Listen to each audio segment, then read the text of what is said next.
Hello students, hope you are doing great. I Anil Banram, your online teacher, welcome you once again to your own channel Accounts Aptitude.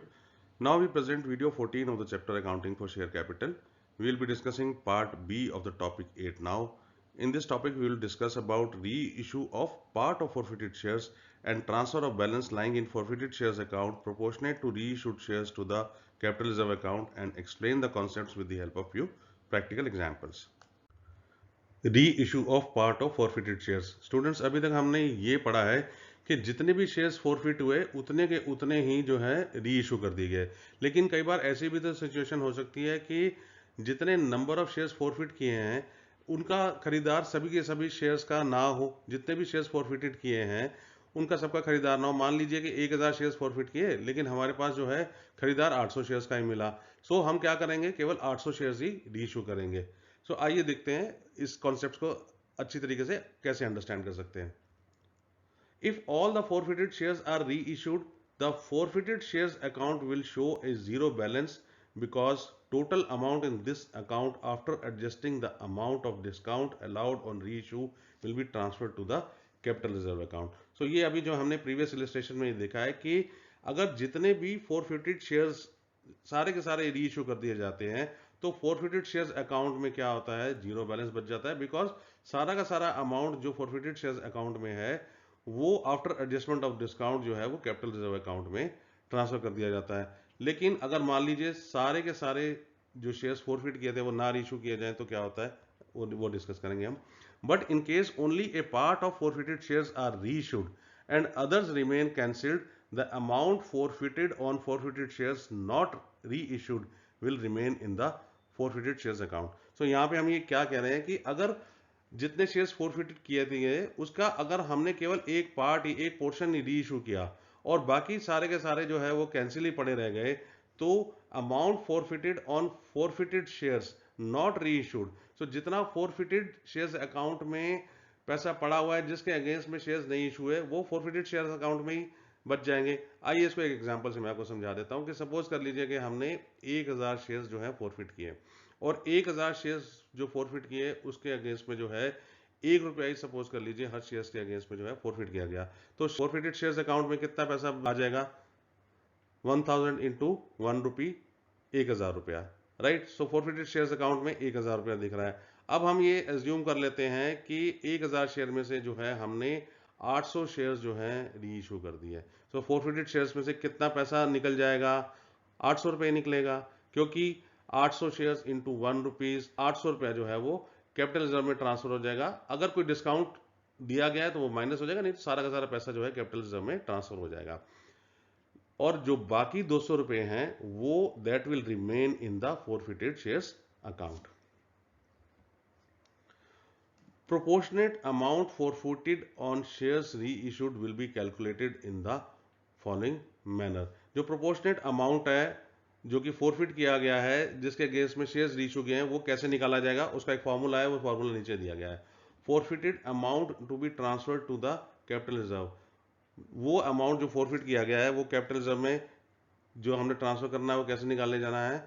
Amount forfeited on shares to be reissued, जो हमने shares री issue किए यानी जो 800 share हमने री issue किए उसके ऊपर हमने कितना अमाउंट फॉरफिट किया था, 800 इंटू एक 800 रुपये। और उसमें से जो है हमने क्या माइनस कर देना है, जितना हमने डिस्काउंट दिया। सपोज कर लीजिए री इशू के ऊपर जो है कुछ डिस्काउंट दिया, मान लो 25 पैसे डिस्काउंट दिए गए तो 1 रुपये में से 25 पैसे हमने डिस्काउंट दे दिया। सो 800 इंटू 25 पैसे मतलब कि 200 रुपये हमने माइनस कर देने हैं। सो 800 रुपये यहाँ आ जाएंगे और जो है 200 रुपये जो हमने डिस्काउंट दिया तो इसका मतलब 600 रुपये जो है वो कैपिटल रिजर्व में ट्रांसफर कर देना है। ये तो सिंपल है, हमने पहले भी पढ़ा है। Amount forfeited on the shares to be reissued, अब जो ये amount forfeited on shares to be reissued है ये हमने कैसे निकाला। अभी तो हमारा सिंपल एग्जांपल था जिसमें हमने बोला कि 1000 शेयर्स थे उसके ऊपर 1 रुपया ही था। सो आइए जो है अगर एग्जांपल थोड़ा सा कॉम्प्लिकेटेड हो जाता है तो इसका एक फॉर्मूला है, वो फॉर्मूला भी समझ लेते हैं। कितने पैसे हमने टोटल फॉरफिट किए उसको हमने निकाल लेना है और उसके बाद हमने मल्टीप्लाई कर देना है कितने नंबर ऑफ शेयर्स रीइशू हो रहे हैं और टोटल नंबर ऑफ शेयर्स कितने फॉरफिट किए गए थे। हमारा एग्जांपल दोबारा ही हम इसके बीच में लगा कर देखते हैं कि कितना टोटल अमाउंट फॉरफिट हुआ था। 1000 शेयर्स के ऊपर 1 रुपया यानी कि 1000 जो है हमने फॉरफिट किया था कितने नंबर ऑफ शेयर्स इशू कर रहे हैं हम जो है 800 शेयर इशू कर रहे हैं, और टोटल कितने शेयर्स फॉरफिट किए थे 1000। तो 1000 में से 800 शेयर जो है हम फॉरफिट कर रहे हैं। सो 1000 रुपये इंटू 800 डिवाइडेड बाई 1000, यानी कि 800 रुपये जो है वो हमने ट्रांसफर करने हैं। So amount forfeited on shares to be reissued हमने निकाल लिया कि जो शेयर्स कंपनी रीइशू करने जा रही है उसके अगेंस्ट में कितने पैसे फॉरफिट कर रखे हैं हमने, वो इस फॉर्मूले से निकल के आ जाता है। स्टूडेंट्स, आइए जनरल एंट्रीज की अब बात कर लेते हैं कि हम क्या जनरल एंट्रीज पास करेंगे, उसका क्या अमाउंट होगा for transfer of balance which is lying in the forfeited shares account to the capital reserve account. Students, ये हमारे को एब्सोल्युटली क्लियर है कि जितना अमाउंट फॉरफिटेड किया गया है उसके बीच में से जितना डिस्काउंट अलाउ कर देंगे, जितना बैलेंस बचा होगा, केवल वही कैपिटल रिजर्व अकाउंट में जाएगा। और इस पर्टिकुलर टॉपिक में हम ये डिस्कस कर रहे हैं कि जो है प्रोपोर्शनेट अगर शेयर्स रीइशू हो रहे हैं तो हमारे को जो टोटल फॉरफिटेड शेयर्स अमाउंट है उसमें से निकालना है कि जितने नंबर ऑफ शेयर्स रीइशू किए रहे हैं उसका कितना अमाउंट बनता है, राइट। जितने शेयर्स रीइशू हो रहे हैं उसका कितना अमाउंट हमने फॉरफिट कर रखा है, राइट, दैट अमाउंट जो कि हमने अभी 800 रुपये निकाला था, और उसमें से हमने कितना डिस्काउंट दे देना है जो कि हमने 200 रुपये निकाला था। तो 800 माइनस 200, बाकी 600 रुपये जो है हमारे चले जाएंगे कैपिटल रिजर्व अकाउंट में। सो हम क्या करेंगे, फॉरफिटेड शेयर्स अकाउंट में जो हमारा बैलेंस बचा हुआ है, ऑब्वियसली जब हमने फॉरफिट किया था तो इसमें 800 रुपये रहे, और उसके बीच में से हमने 200 रुपये जब डिस्काउंट दिया तो रीइशू के टाइम पे हमने 200 रुपये फॉरफिटेड शेयर्स अकाउंट में डेबिट कर दिए। तो इसका क्या मतलब है, सो मेरे पास जो है 600 रुपये हमने जो है इस अकाउंट में बचे हुए हैं, जो कि फॉरफिटेड अमाउंट 800 माइनस डिस्काउंट ऑफवर्ड 200 रुपये। सो फॉरफिटेड अमाउंट माइनस डिस्काउंट ऑफवर्ड, जो पैसा आएगा उसको हमने फॉरफिटेड शेयर्स अकाउंट में डेबिट कर देना है, और इसी अमाउंट को जो है हमने कैपिटल रिजर्व में क्रेडिट कर देना है, forfeited amount minus discount offered. और इसकी एक नरेशन रिकॉर्ड कर लेनी है हमने, being transfer of surplus share forfeited amount to the capital reserve account after adjustment of discounts. Students, हम कुछ प्रैक्टिकल एग्जांपल लेंगे जिससे आपको ये कॉन्सेप्ट्स एब्सोल्युटली जो है ये क्लियर हो जाएंगे। Question number 16. A company forfeited 40 shares of rupees 50 each, on which only application money of rupees 10 per share and rupees 20 on allotment were received.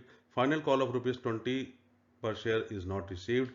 30 of these shares are reissued at rupees 40 per share. Make journal entries for forfeiture and reissue of forfeited shares.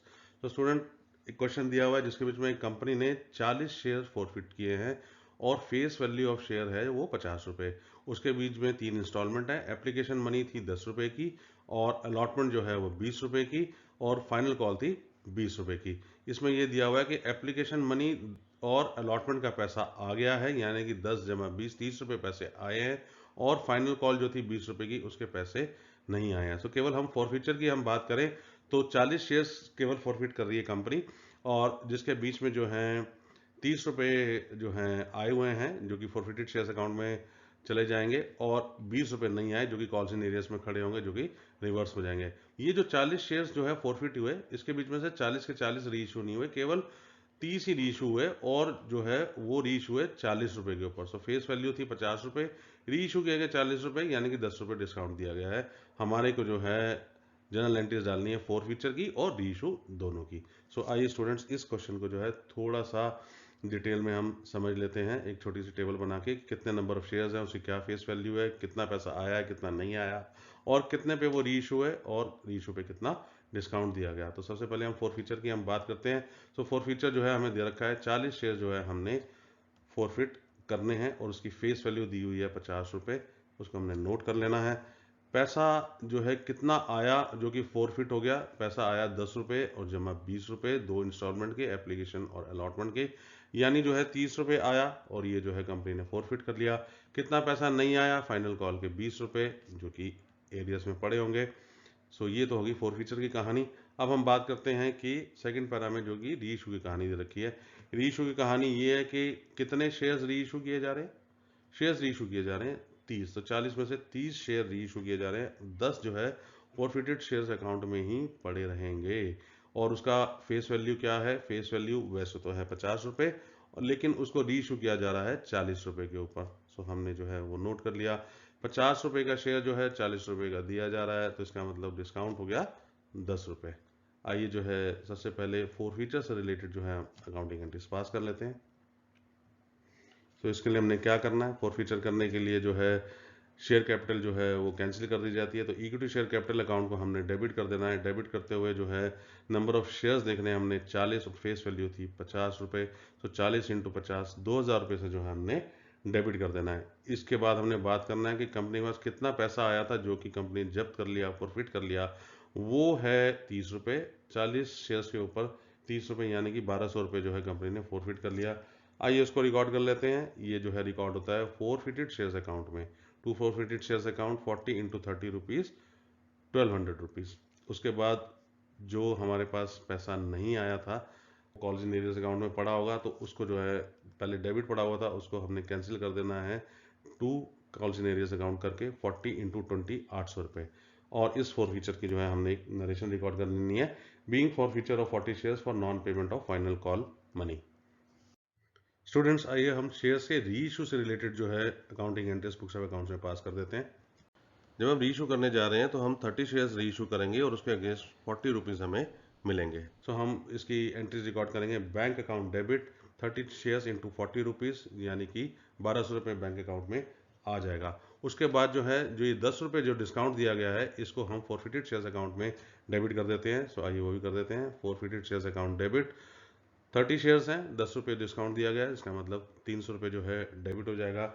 और हमने credit कर देना है equity share capital account को, क्योंकि ये shares री issue हो रहे हैं। To equity share capital account 30 shares into 50 rupees face value 1500 रुपये। और आइए इसके नरेशन रिकॉर्ड कर लेंगे। बीइंग री issue of 30 forfeited shares of ₹50 each eight ₹40 fully paid up.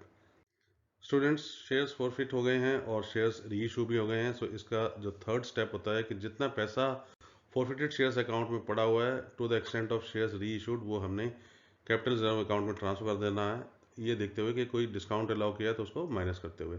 सो आइए उसकी जर्नल एंट्रीज पास कर लेते हैं स्टूडेंट्स।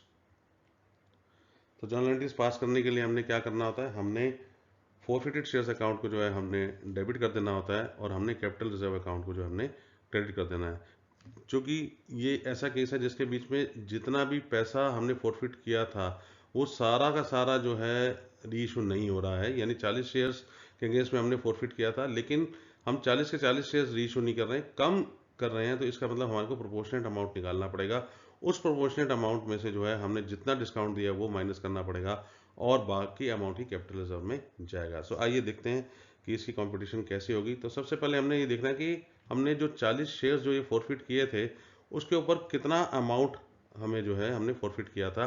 तो इन 40 शेयर्स के ऊपर जो है हमने 30 रुपये फॉरफिट किए थे, आपको याद होगा 1200 रुपये। उसके बाद हम ये देखने जा रहे हैं कि शेयर्स हमने री इशू कितने किए हैं। हमने शेयर्स री इशू किए हैं 30। तो आइए जो है वो भी नोट कर लेते हैं कि शेयर्स री इशूड आर 30। इसके बाद जो है हमने ये देखना है कि इन 30 शेयर्स के अगेंस्ट में कितना अमाउंट फॉरफिट हुआ होगा, right. So amount forfeited on 30 shares. तो इसके लिए हमने क्या करना है, 40 शेयर्स के ऊपर 1200 रुपये जो है फॉरफिट किया गया था, तो हमने ये देखना है कि 30 शेयर्स पे कितना होगा। सो 1200 डिवाइडेड बाय 40 और इंटू 30 कर देंगे तो अमाउंट फॉरफिटेड ऑन 30 शेयर्स हमारा निकल के आ जाएगा। सो टोटल अमाउंट फॉरफिट किया था हमने 1200, इसको जो है हमने 40 से डिवाइड किया और 30 से मल्टीप्लाई किया, यानी कि 30 शेयर्स के अगेंस्ट में 900 रुपये जो है हमने फॉरफिट किए थे। अब इन 900 रुपये में से हमने जो है डिस्काउंट कितना दिया है, आइए स्टूडेंट्स वो भी माइनस कर देते हैं। Discount allowed on 30 shares, in 30 shares के ऊपर कितना डिस्काउंट दे रही है कंपनी, 10 रुपये। इसका मतलब 300 रुपये जो है डिस्काउंट दिया गया है। 30 इंटू 10 रुपीज़ 300 रुपीज़। सो 900 रुपये जो है फॉरफिट किए गए प्रोपोर्शनेट अमाउंट ऑन 30 शेयर्स, जिसमें से 300 रुपये डिस्काउंट दिया गया और बैलेंस जो है अमाउंट जो है हमारे को ट्रांसफर कर देना है कैपिटल रिजर्व अकाउंट में। सो 900 माइनस 300 यानी कि 600 रुपये जो है वो ट्रांसफर हो जाएंगे कैपिटल रिजर्व अकाउंट में। सो हमने फॉरफिटेड शेयर अकाउंट में जो है हमने 600 रुपये डेबिट कर दिया, साथ के साथ कैपिटल रिजर्व में भी सेम अमाउंट क्रेडिट कर दिया और उसकी एक नरेशन रिकॉर्ड कर ली। Being amount forfeited on 30 shares transfer to capital reserve account after adjustment of discount. So students, 900 रुपये जो है निकल गए फॉरफिटेड शेयर अकाउंट में से, जिसमें से हमने 300 रुपये डिस्काउंट के फॉर्म में हमने डेबिट कर दिए थे और 600 रुपये हमने बाकी डेबिट करके हमने कैपिटल रिजर्व अकाउंट में ट्रांसफर कर दिए हैं। सो बाकी जो है 10 शेयर जो बचे, यानी कि 40 शेयर्स फॉरफिट किए थे, 30 हमने री इशू किया, 10 शेयर्स तो बचे हुए हैं ना। सो 10 शेयर्स का जो प्रोपोर्शनल अमाउंट है वो हो गया 1200 माइनस 900, 300 रुपीज़। जब भी ये शेयर्स री इशू किए जाएंगे तो हम देखेंगे कि कितने पर री इशू किए गए हैं, और अगर कोई डिस्काउंट दिया होगा तो बैलेंस करके भी 300 रुपये का भी हिसाब हो जाएगा, कैपिटल रिजर्व अकाउंट में वो ट्रांसफर हो जाएंगे। Students, thanks for watching this video. Please press the like button if you found the video informative and subscribe to your channel Accounts Aptitude. In case you need more information on any topic, please comment below. Further, we request you to share this video with your friends so that they can also enhance their knowledge watching this video. Please do visit our website www.accountsaptitude.com to get study notes, past year questions and solutions. You can also email us at info@accountsaptitude.com. Take care and goodbye.